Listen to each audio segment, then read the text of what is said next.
გასული კვირის ყველაზე მნიშვნელოვანი საზოგადოებრივი და პოლიტიკური მოვლენები. თამამის შეფასება, განსხვავებული კომენტარი. მოусმინეთ თეონა გეგელიას და მისი სტუმრების სუბიექტურ აზრს გადაცემაში ორშაბათი თეონა გეგელიასთან ერთად. რადიო იმედის პირდაპირ ეთერში. ორშაბათი თეონა გეგელიასთან ერთად.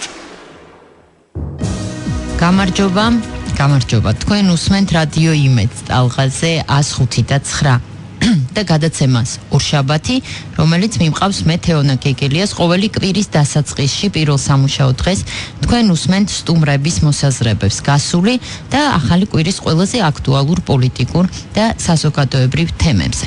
კანონი და სამართალი იქნება ჩვენი დღევანდელი გადაცემის თემა. კანონზე ვილაპარაკებთ ერთ გადაცემის პირველ ნაწილში სტრასბურგის სასამართლოს გადაწყვეტილებაზე, რომელიც მან მიიღო ტელეკომპანია რუსთავიორთან დაკავშირებით და ჩვენი სტუმარი იქნება იურისტი ადვოკატი ლია მუხაშავრია. ხოლო გადაცემის მეორე ნაწილში ვილაპარაკებთ საკონსტიტუციო კომისიის მუშაობაზე და იმაზე თუ სადამდეა დღეს მისული ეს კომისია, რომლის მუშაობაც ასე აქტიურად შუქდება მედიაში. სინამდვილეში ჩვენ არ ვიცით რა ტიპის კონსენსუსია უკვე მიღწეული, ამაზე ვილაპარაკებთ ამ კომისიის წევრთან ვახუშტი მენაბდესთან. ეხლა როგორც ვიცი, ქალბატონი ლია არის ხაზზე.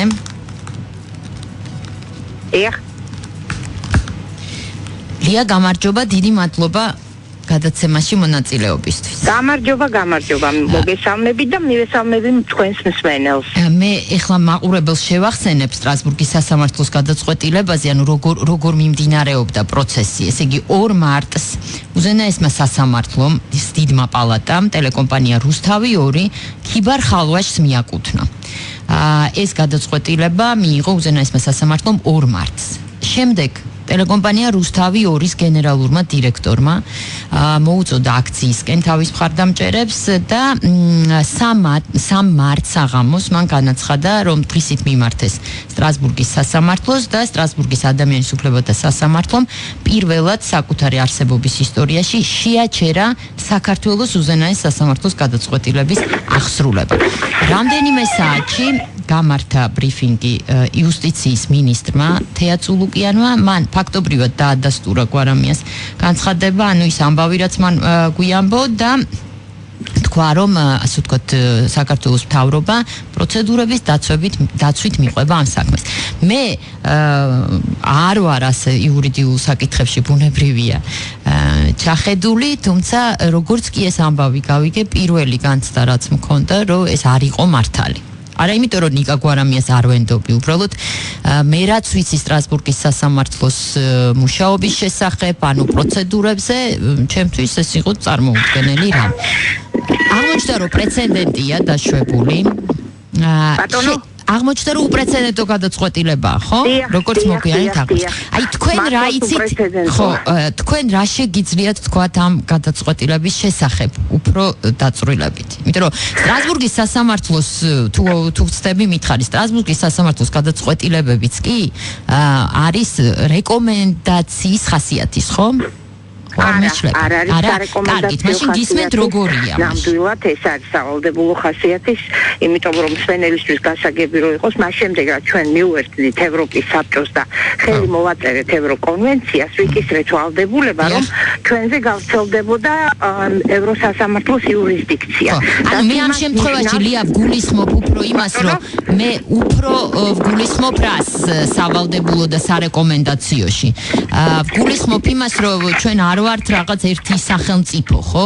ამიტომ ესეთი დირექტივის სახით როგორც წესი არ არსებობს ხოლმე მათი გადაწყვეტილებები, ხო? ესეთი დირექტიული. ამიტომ იყო თითქოს გასაკვირი მათი 3 მარტის გადაწყვეტილება, გისმენთ? არა, დირექტიული ხასიათი აქვს სწორედ იმ ღონისძიებას, რომელიც 39 წესით არის მიღებული, ანუ ეს ნიშნავს იმას, რომ დაევალა საქართველოს მთავრობას კონკრეტული ქმედების შევჩერება. ეს გულისხმობს სწორედ იმას, რომ ევროპულმა სასამართლომ საქართველოს მთავრობას დაავალა 8 მარტამდე არ აღასრულოს საქართველოს უზენაეს სასამართლოს გადაწყვეტილება და ეს ღონისძიება და ეს გადაწყვეტილება მართალია დროებითია, მაგრამ გარწმუნეთ, რომ ის სავალდებულოა საქართველოს მთავრობისთვის შესასრულებლად. ხო, თუმცა ეს იყო, ასე ვთქვათ, პირველი შემთხვევა, როდესაც ასეთი რამ ამოქმედეს. ჩვენთან დაკავშირებით თუ ზოგადად აი ტელევიზიასთან დაკავშირებით, ან მედიასთან დაკავშირებით იყო უპრეცედენტო, როგორც ვიცით, რომ ეს მუხლებუნებრივი არსებობს და მოქმედებს ალბათ.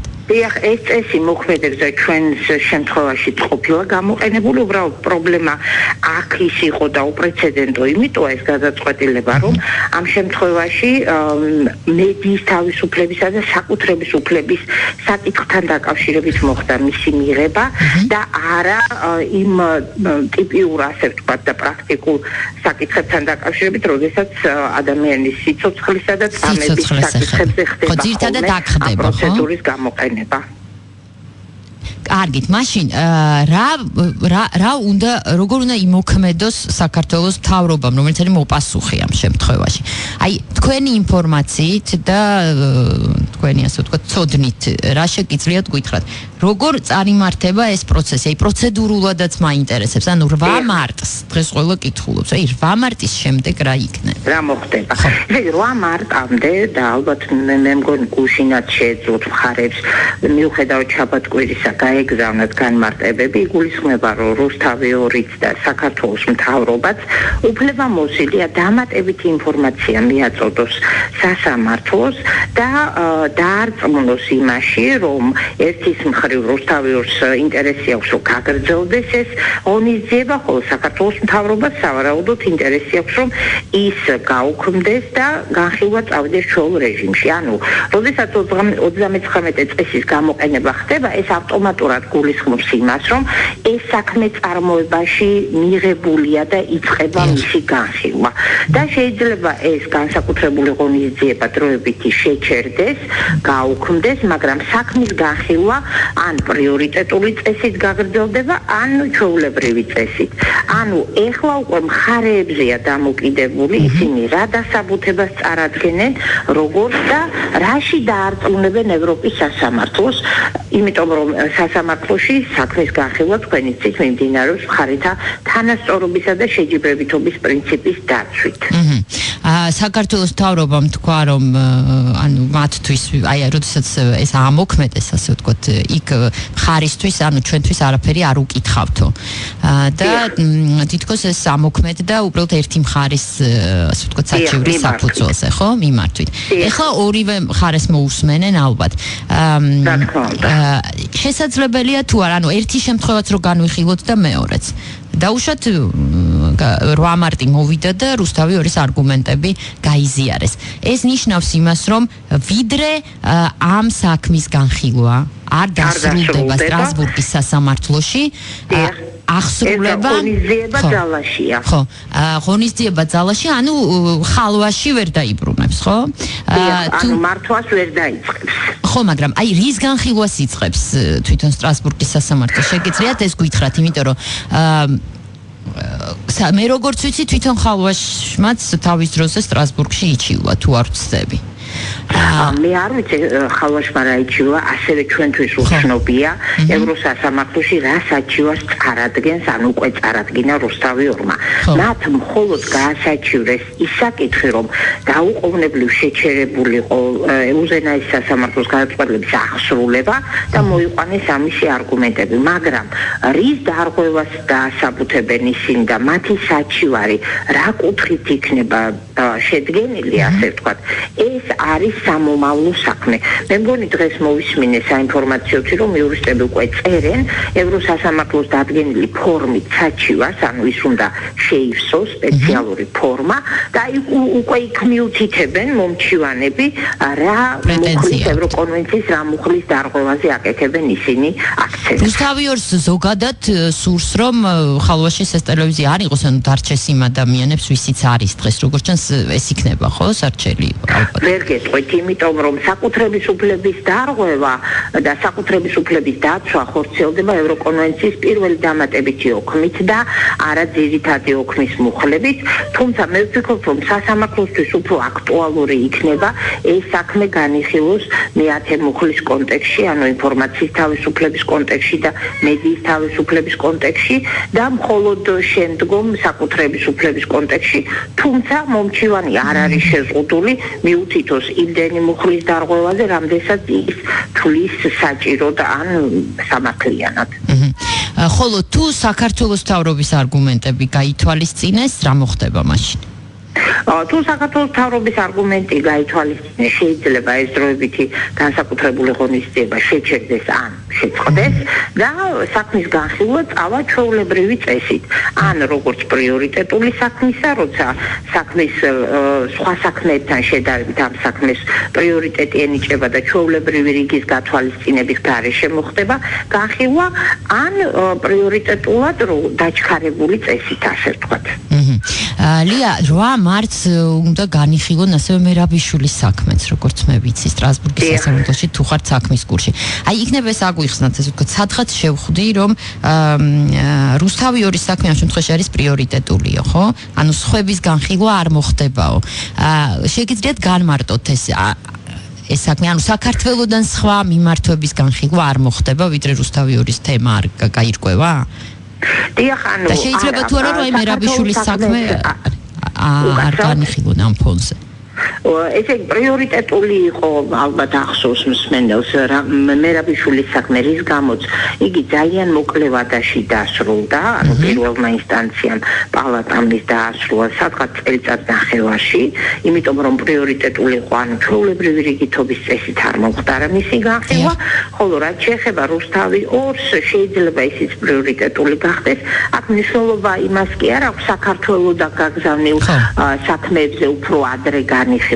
შეიძლება სხვა ქვეყნების საქმეებზე ადრეც განიხილონ. ანუ პრიორიტეტულ საქმეთა კატეგორიაში გადასვლა ნიშნავს, რომ გაცილებით მოკლე დროს მოვანდომებს სასამართლოს განხილვას, ვიდრე ეს მოკლე დრო რამდენია, შეგიძლია გითხრა? ანუ ვადები მოკლე ხანგრძლივი, იმიტომ რომ ზოგადად ხანგრძლივია სტრასბურგში პროცედურა, ხო? ანუ განხილვები.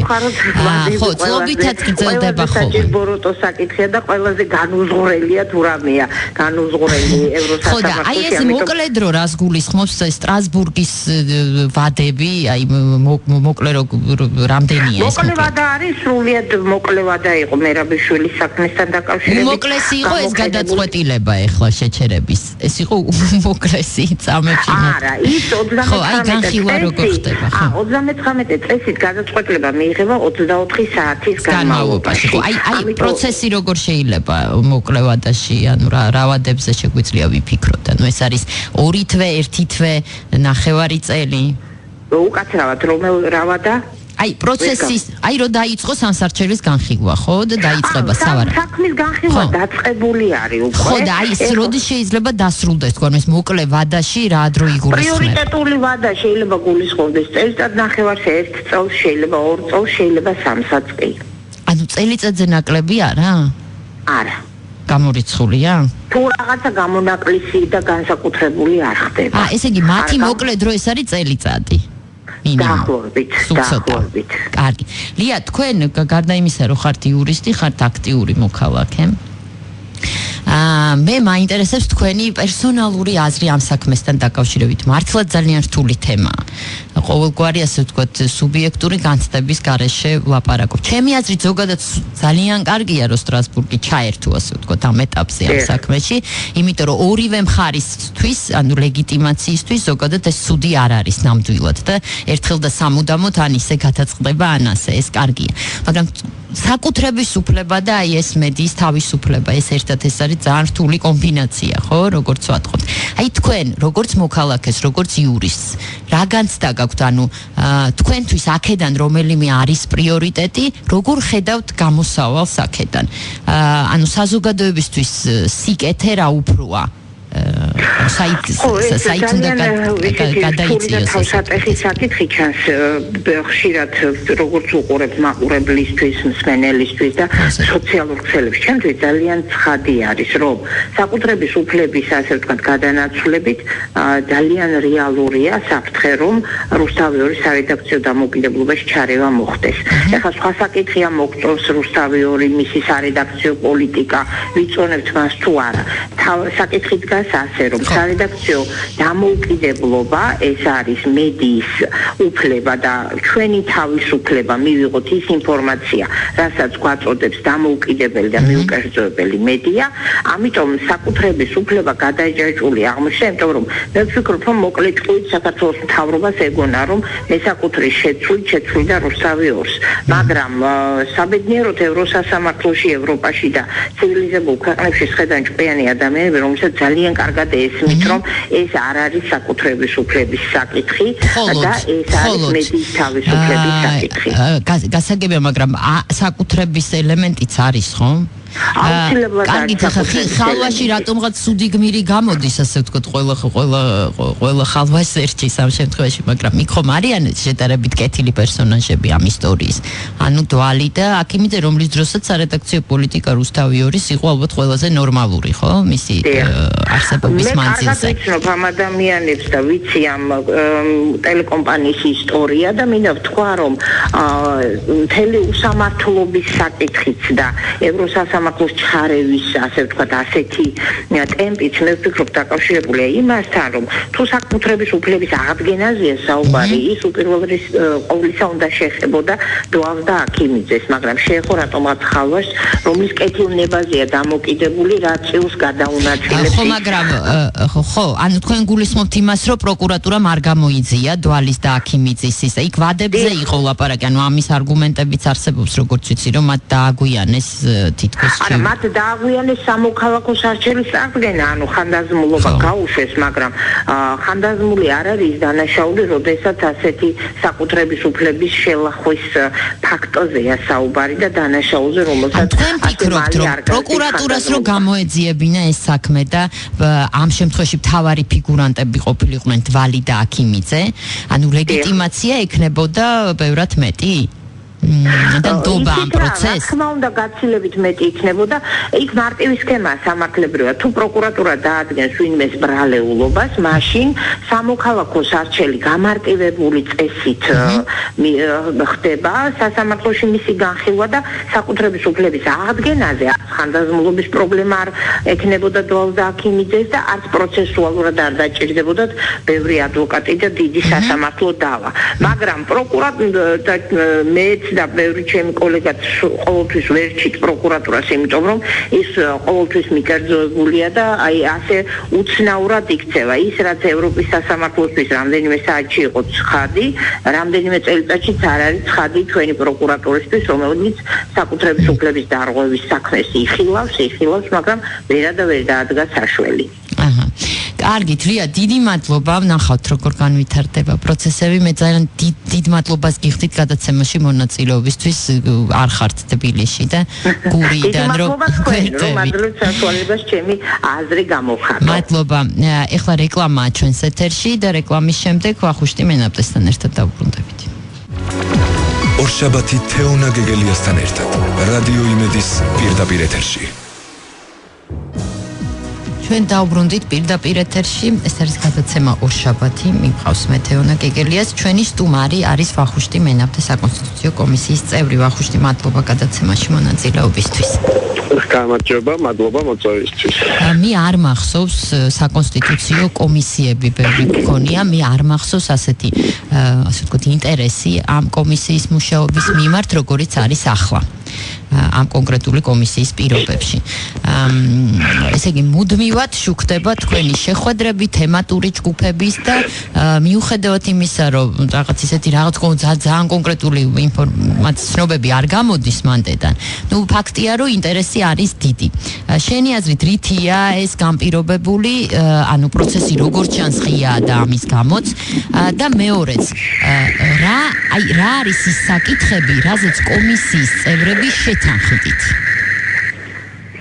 მართლაც საკმაოდ აქტიურად მიდის მუშაობა და მედია ჩართულობა ძალიან მაღალია, რაც ხადია არის ძალიან კარგი, იმიტომ რომ საზოგადოებას მეტნაკლებად ეძლევა შესაძლებლობა პროცესებს ატევნოს თვალყური.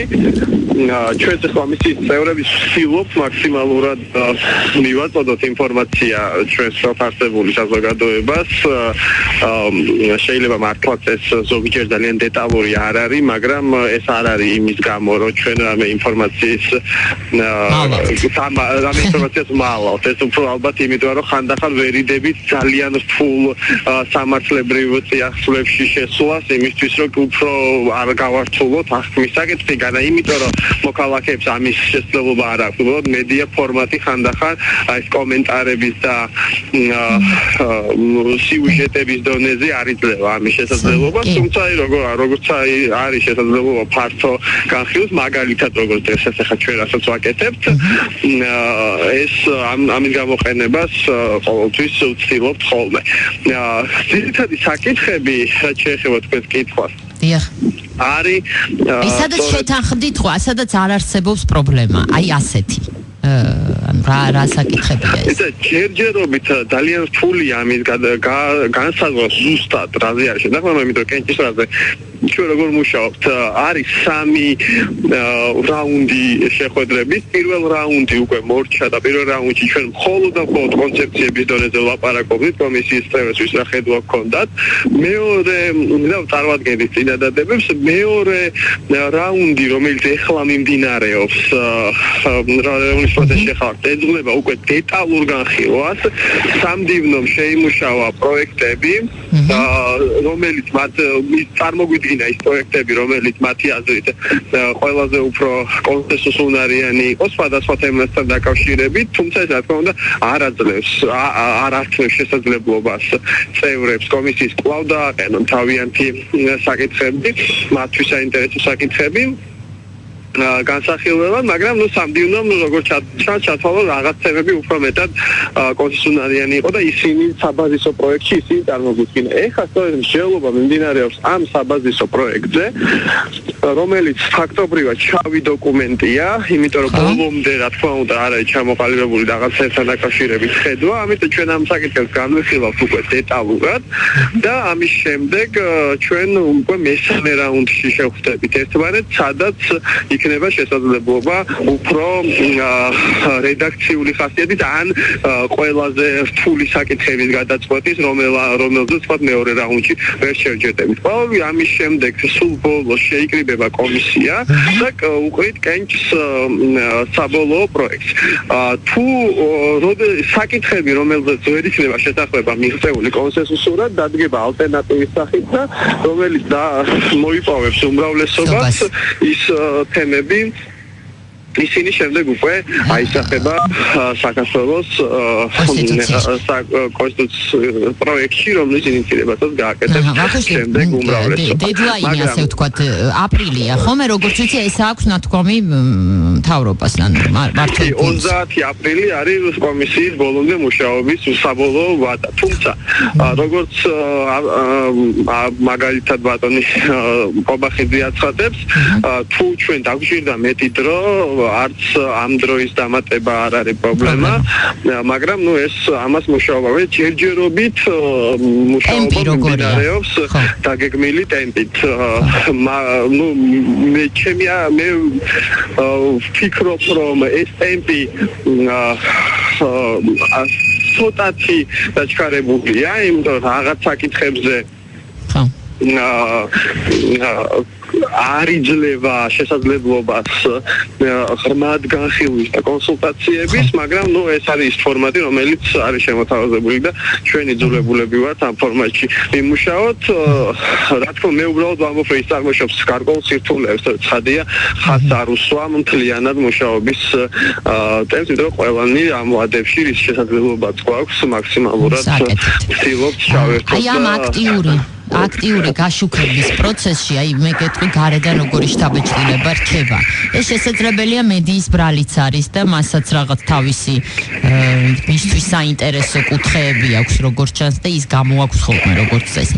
აი ესეთი შთაბეჭდილება რჩება, რომ კომისია ყველაზე აქტიურად მუშაობს პრეზიდენტის უფლებამოსილების საკითხზე. არის ეს ასე თუ არა? მის შეზღუდვაზე და ამაზე მე შემდეგ რაღაც პოლიტიკური კამათებიც საჯაროდ იმართება და რა ხდება ამ პრეზიდენტის უფლებებზე შეგიძლია გითხრათ? პრეზიდენტის საკითხი არის რა თქმა უნდა ერთ-ერთი უმნიშვნელოვანესი საკითხი. მე როგორც ვიცი არა ერთადერთი, ხო? ბევრად თუმცა არა ერთადერთი. პრეზიდენტის უფლება რატო? იმიტომ რომ სახელმწიფოს მეთაურის სტატუსის განსაზღვრა, მისი არჩევის წესი და მისი უფლებამოსილებები მერე დიდწილად განსაზღვრავს ძალაუფლების ბალანსს. და როგორ არის ეს ბალანსი საბოლოო ჯამში კონსტიტუციაში მოცემული, დიდწილად ამაზეა დამოკიდებული. ამიტომ ეს არ არის გასაკვირი, რომ დიდ კამათს იწვევს ხოლმე. თუმცა, არის საკითხები, რომელიც ასევე ძალიან მნიშვნელოვანია. თქვენ კითხეთ, რაზე შევჯერდით. და ჯერ იმაზე გიბას, რომ მე ამაზე გადავალ. მე ისვი რომ ჯერჯერობით რა თქმა უნდა საბოლოო არაფერი არ არის, მაგრამ რაღაცებზე გამოიკვეთა ჩემი დაკვირვებით, მე ჩემი სუბიექტური ხედვა, შეიძლება არასწორი აღქმა არის, მაგრამ მე მგონია ესე შევჯერდით შევა რომ რაღაც მიმართულებებით არის კონსენსუსი გამოკვეთილი, მაგალითად უმნიშვნელოვანესია კონსტიტუციის მეშვიდე პრიმატავი, რომელიც ეხება ადგილობრივ თვითმმართველობას. ჩვენ ფაქტობრივად ახალი რედაქცია შევიმუშავეთ, მეორე რაუნდის ფარგლებშიც დავასრულეთ უკვე მუშაობა და მესამე რაუნდისთვის გადავდეთ პროექტი, რომელიც ალბათ მხოლოდ რედაქციულ ცვლილებებს დაექვემდებარება მიმართულებით.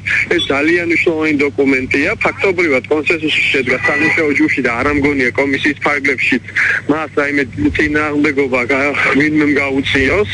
სწორედ იმის გამო, რომ ძალიან პროგრესულია ეს თავი, რაც ჩვენ გავაკეთეთ. ეს არის ერთი საკითხი, მაგალითად, ადგილობრივი თვითმმართველობის შესახებ, რომელიც დამატებით გარანტიებს ითვალისწინებს ადგილობრივი თვითმმართველობის, ეს არის ფინანსური, ქონებრივი, უფლებამოსილებების საკითხები, ეს არის ერთი. მეორე არის ადამიანის უფლებები, სადაც ასევე ძალიან კარგი სამუშაო პროცესი მიდის და აქაც ჩვენ მართალია ჯერჯერობით მეორე რაუნდი მაგნაც თემასებაში არ დასრულებულა, თუმცა როგორც თქვა დისკუსია აჩვენებს, იქაც ჩვენ საკმაოდ საინტერესო ცვლილებების მიმართულებით მივდივართ, განსაკუთრებით ეს ეხება სოციალური უფლებების ნაწილს, ხოლო პოლიტიკური უფლებები არ შემცირდება, ან სტანდარტი არ დაიწევს, თუ გაიზრდება. საერთოდ რა თქმა უნდა იქაც არსებობს რაღაცები, რაც შეიძლება იყოს კამათის საგანი, მაგრამ საერთოდ ჯამში ეს არ არის დრამატული პრობლემები აქ არ ველიმე. თუმცა ნახოთ როგორ განვითარდება მოვლენები. თვითმმართველობა ადამიანის უფლებები. ხო, ეს ორი საკითხია, რომელიც ყველაზე წინ წავიდა კონსენსუსის თვალსაზრისით. ეხლა რაც შეეხება თან ეხლა რა არის? ამათ ნაკლები პოლიტიკური ის აქვს, ხო, მნიშვნელობა ამ საკითხზე, ამიტომ უფრო ადვილად შედგა.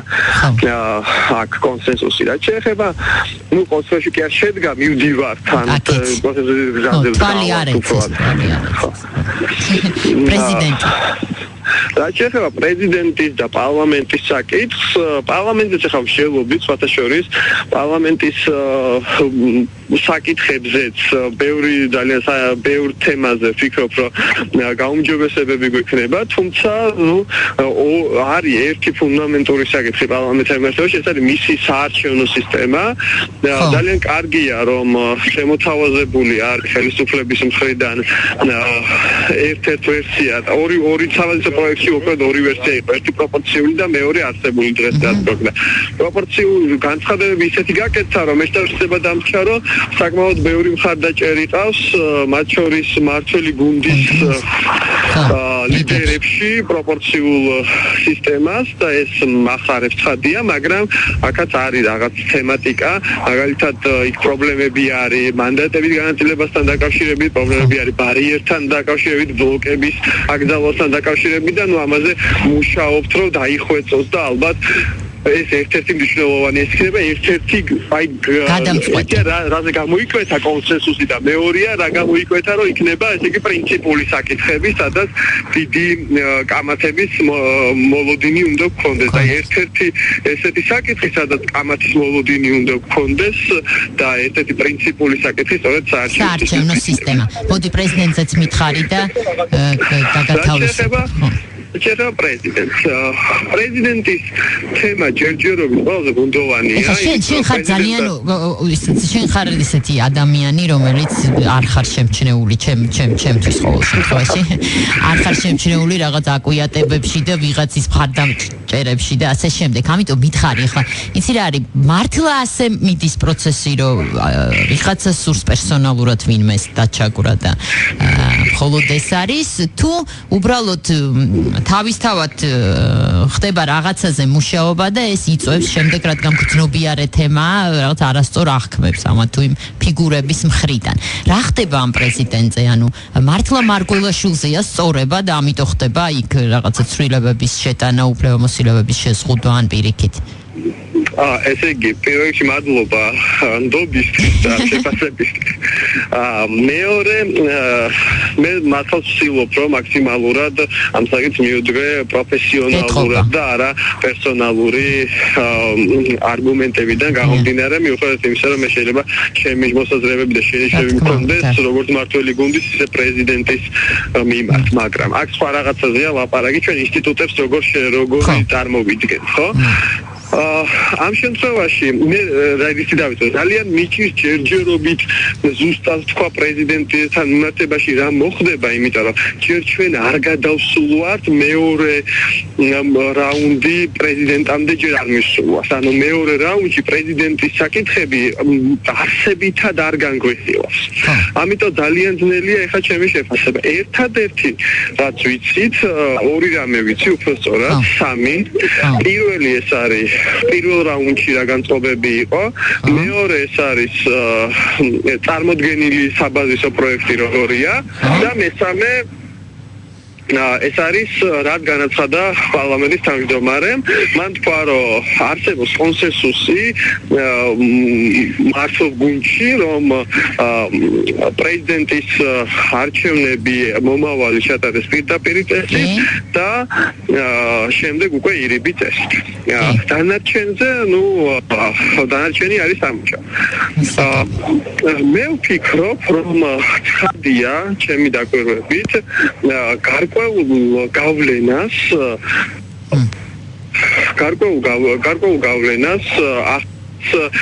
ხელისუფლებას მართლ გუნდსა და პრეზიდენტ შორის დაპირისპირება საბოლოო პროცესების აღქმასთან დაკავშირებით ეს უდავოა, თუმცა მაინც და მაინც ეს არ უკავშირდება არა ვთქვათ დღეს მოყავ პრეზიდენტს, არამედ ზოგადად იმ გამოცდილებას, რომელიც მართლმა გუნდმა მიიღო მოქმედი კონსტიტუციის ფარგლებში ძალაუფლებით აღჭურვილი პრეზიდენტის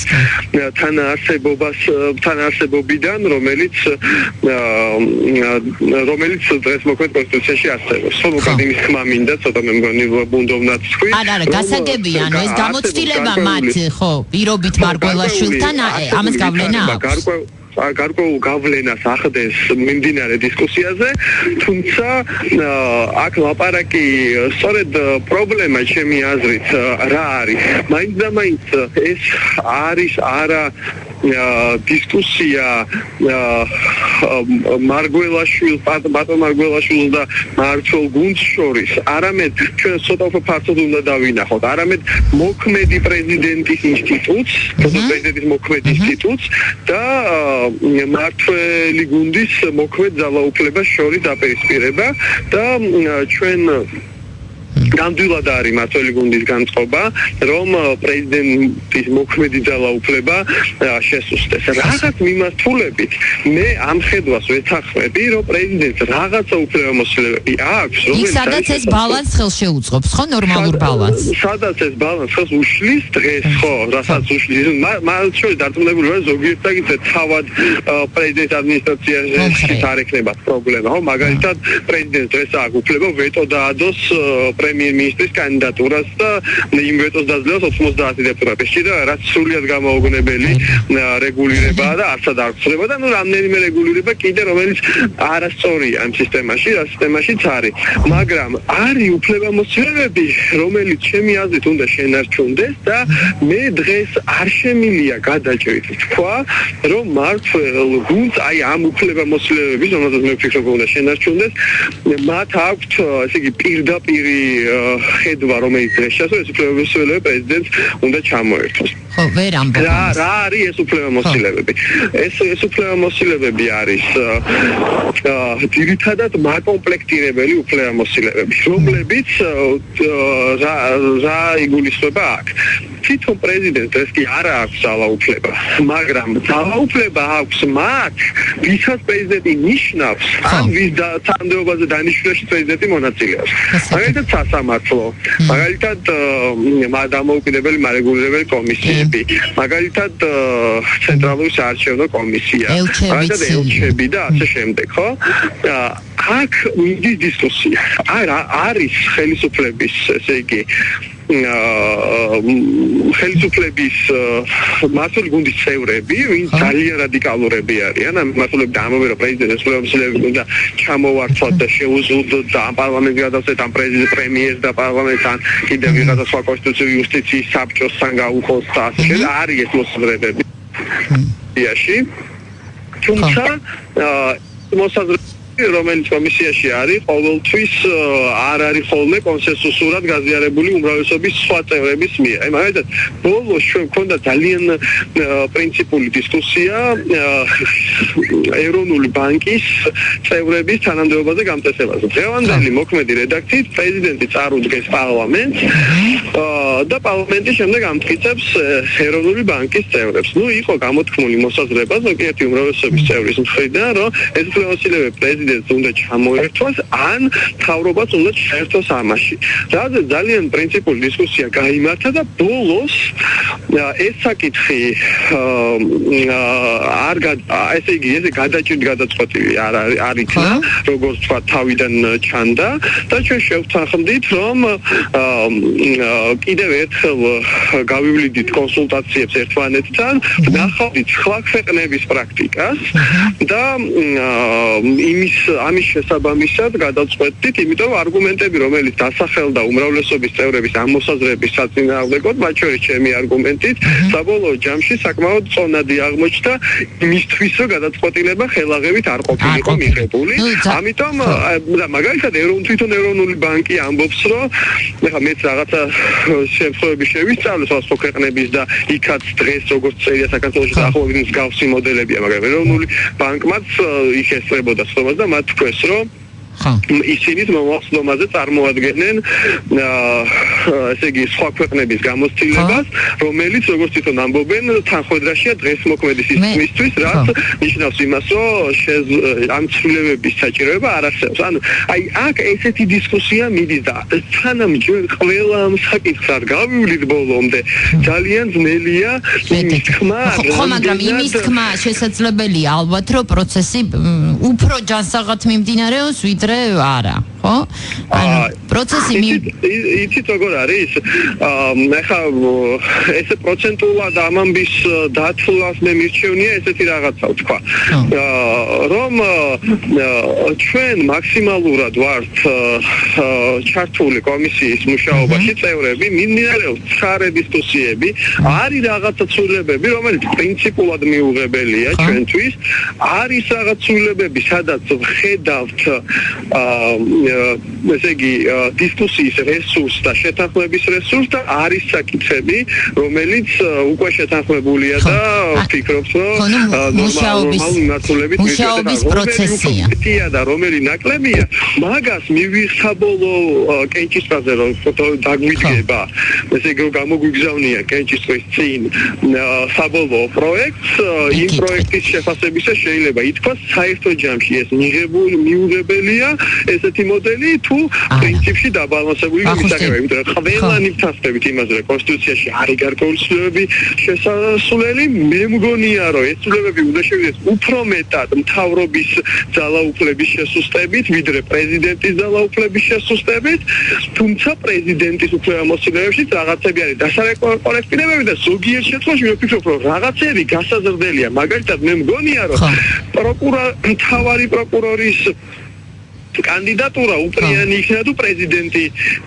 იქნება ჩართული მთავარი პროკურორის წარდგენაში და დრო აღარ გვაქვს ეს არის ისეთი თემა ეხა ვხვდები რომ შეგიძლია დაუსრულებლად ილაპარაკო თავარია რომ პროცესი შუქდება და თქვენ ყველას ვისაც თქვენი მოსაზრება გაქვთ შეგიძლიათ ეს ღიად გამოიტანოთ და ეს უკვე კარგია მე გისურვებთ წარმატებებს და ვუსურვებ ჩემ თავსაც და ყველასაც კარგ კონსტიტუციას და დიდ მადლობას გიხდი გადაცემაში მონაწილეობისთვის ვახუშტი მენაბდე საკონსტიტუციო კომისიის წევრი იყო ჩვენი სტუმარი ეს იყო გადაცემა ორშაბათი მე ჟურნალისტი თეონა კეკელია გემშვიდობებით მომავალ ორშაბათამდე ნახვამდის ორშაბათი თეონა გეგელიასთან ერთად რადიო იმედის პირდაპირ ეთერში